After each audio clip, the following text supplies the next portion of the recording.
Today I'm going to be using the rice cooker that I recently bought to make Belizean rice and beans. You're watching the Bear Pantry Show.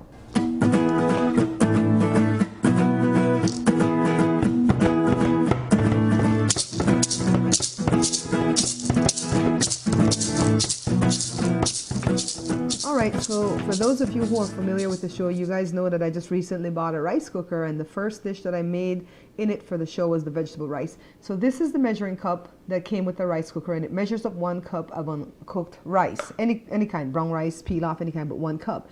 For every cup of rice that you put in this container, there are lines in here. This left side is the European side, which is liters. And if you are familiar with liters, you can use that side too. But over here, it's actually, the side that I use. So for every cup of rice that I put, if it's 1 cup, then it'll come to the 1 cup to the right here. It says 1 on it. And then if it's 2 cup, you put it to the 2 and the 3 and the 4. Now that's how it's supposed to go according to the manual with the rice cooker. But Josh and I have tried several different things in this, and we already know that you're always going to have to go a little bit above for the water level. So if we put 1 cup of uncooked rice in here, we'll go to the 1.5 mark rather than the 1, okay? So let's try the rice and beans. And the first thing that I want to show you is what I did to start preparing for this recipe. So of course you guys know that I always put like a pound of red kidney beans in the slow cooker overnight, and I put onion, garlic, and cilantro in it at all time. You could put other stuff that you want.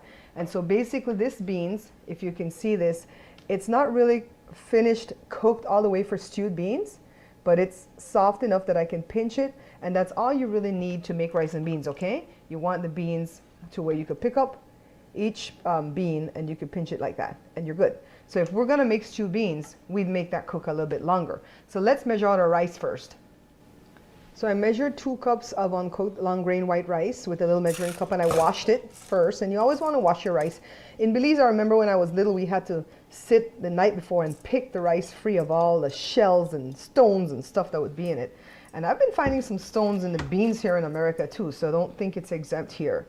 So what I'm going to do next is I'm going to use my ladle 1 cup measuring thing, and I'm going to measure, just the leftover water and the beans. Put it in there, and I'm going to start off with 2 cups and see where we are to the beans, with the beans to rice ratio. So let's take a look. All right, I think that looks good with beans to rice ratio. Now we have to worry about our liquids, okay? So right now, let me turn it around and face me. We're right at the 2 cup mark, which is where we should be if we're doing 2 cups of rice according to this machine here, right? So, but I'm going to put a little bit of our coconut milk, because we always like to do rice and beans with coconut milk. It's pretty, isn't it? And the reason I'm not doing like 3 cups in this is because I tried it earlier and it got full to the rim, and I really couldn't turn the rice according to what I wanted to do. Sprinkle some salt, and that's to your taste, so I'm not going to measure. If you want to put more, put more.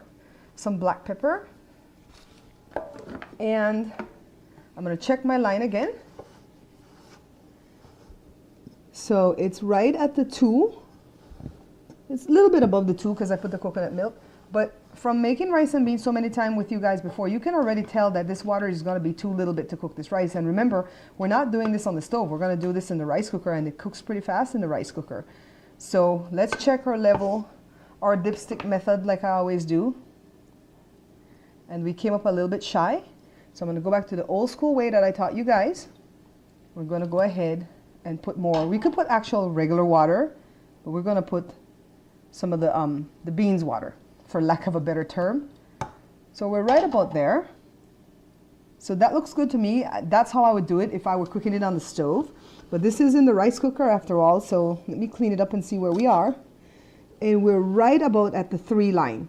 So even though I put 2 cups of uncooked rice in this, we want the water level to not be at the 2 line, but at the 3 line. So what I'm going to do now, let me get my hands cleaned off, and then I'm going to pop it in the rice cooker. Okay, so all we do is put the insert in. We want to lock the lid. And as far as I know, the rice cooker doesn't have any kind of timer. You just kind of press that little lever, and it'll start cooking.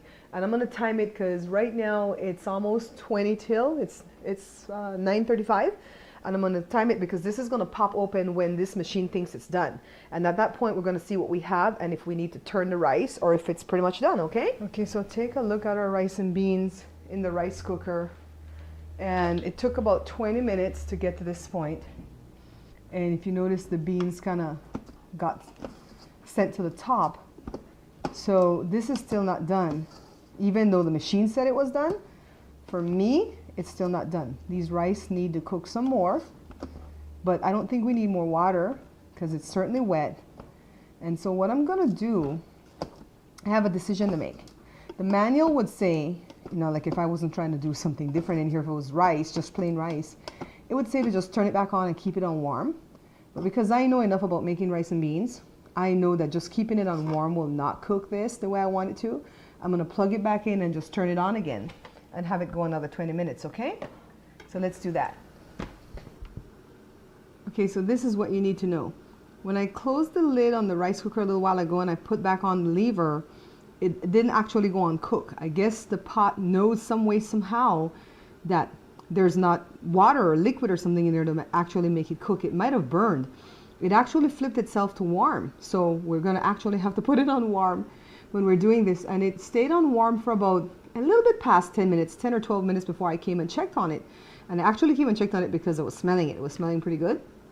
And if you can see right here, we have absolutely rich, beautiful, soft grain rice and beans. So I am so excited about this because for all the people who are saying they're having such a difficult time, not just Belizeans, but other people, they'd really like to make this menu because this is our staple food and they'd love to make this for their loved ones. Like, I'm having such a hard time. This is so simple. You saw what I did in the rice cooker. I put that little bit of beans, a little bit of rice, and I put it on for the 20 minutes that it cooks for, and then it went on warm for like 12 minutes. And so it actually took a little bit less time than if I had done it on the stove. Yeah, sure, it's a little bit. You know, I'm gonna kind of serve it out and tell you how many cups I got out of this. But it is awesome. It tastes good. It's soft. Oh my goodness, I'm so excited about this. This is rice cooker, rice and beans. I took the insert out of the rice cooker, and I'm gonna use my 1 cup measurement to just kind of measure how much we got. So that's 1 cup, and that will serve like somebody who eats small.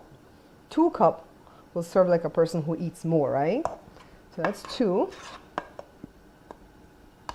And 3. And it's cooked all the way through down to the bottom, you guys. You guys don't know how excited I am that this came out good because this is 4, right? Keep count with me.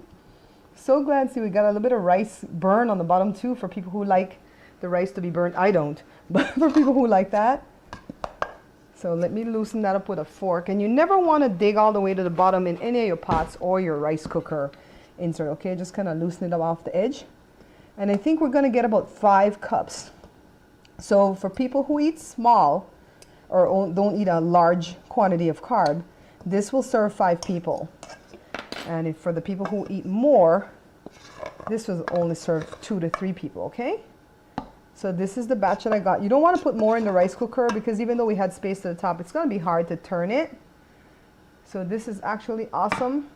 This is our rice cooker, rice and beans. And you see me try the rice and beans recipe so many different ways in the slow cooker, on top of the stove. I showed you the half recipe. I showed you other little tricks because a lot of people are having trouble making this and we shouldn't. This used to be the thing that was not my friend. I used to have fear come in me when I was gonna make this, and just basically I just decided one day that fear was actually false evidence appearing real, and I'm not gonna let that happen to me anymore, and I'm gonna try rice and beans. And look at me now, showing you guys a bajillion ways to make it. Look at this crooked little lid. Jada made these things when she was about 7 or 8 in pottery class. I love them though. They're such a part of her. She's so unique. Anyways, this is rice cooker, rice and beans, and we can't wait to have this for lunch.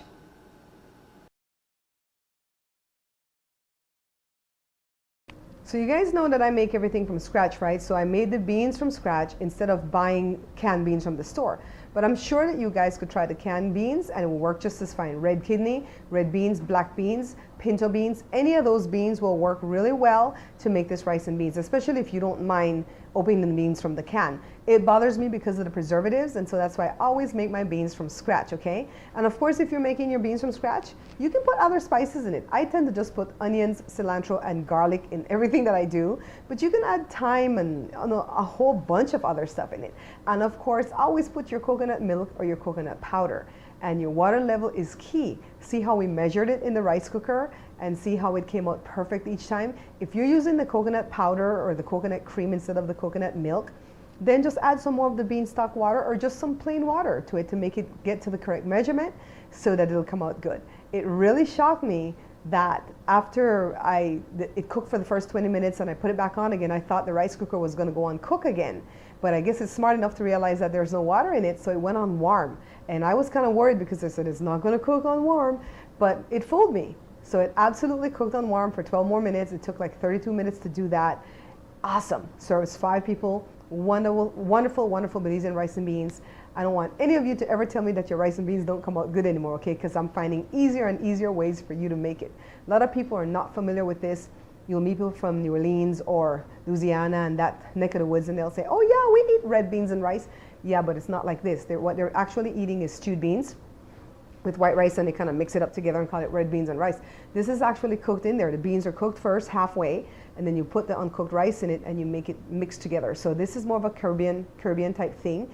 They have it like in Cuba and all the countries in the Caribbean, of course, Belize, and we do it with red kidney beans a lot. Other countries tend to do it with other beans, but we do it with red kidney beans. But this is one of our native dishes. For anybody who asks, what's Belize's native dish? It's rice and beans, stewed chicken, and potato salad. And I have a picture of that on the top part of the my landing page right here when you come to YouTube. And within my mom's family, we call it 1, 2, 3 because it's so staple. It's 1, 2, 3. Okay, what are you cooking today? 1, 2, 3.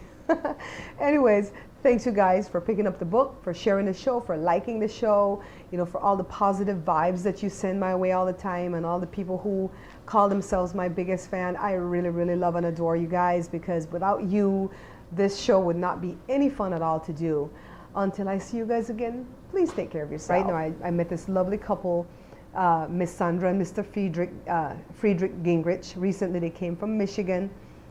Miss Sandra is from Belize originally, and Mr. Friedrich is American, but they came from Michigan on a business trip to California, and I was so honored that they put me on their list of people to meet. I spent it was 2 different visits over 2 different days, but it was a few hours each day, and I was at work, while they were here, and I still tried to, spend some time with them, but they were so awesome. They even helped me work. I mean, nobody ever comes to my shop and help me work. These people helped me work. They enjoyed the meals that I made for them. They were so awesome and appreciative, and I really, really am happy that they came by to see me. And I know that these are people that I'm going to stay friends with for life, and I'm going to see them again soon. Maybe I'll go their way. Enjoy the pictures, guys.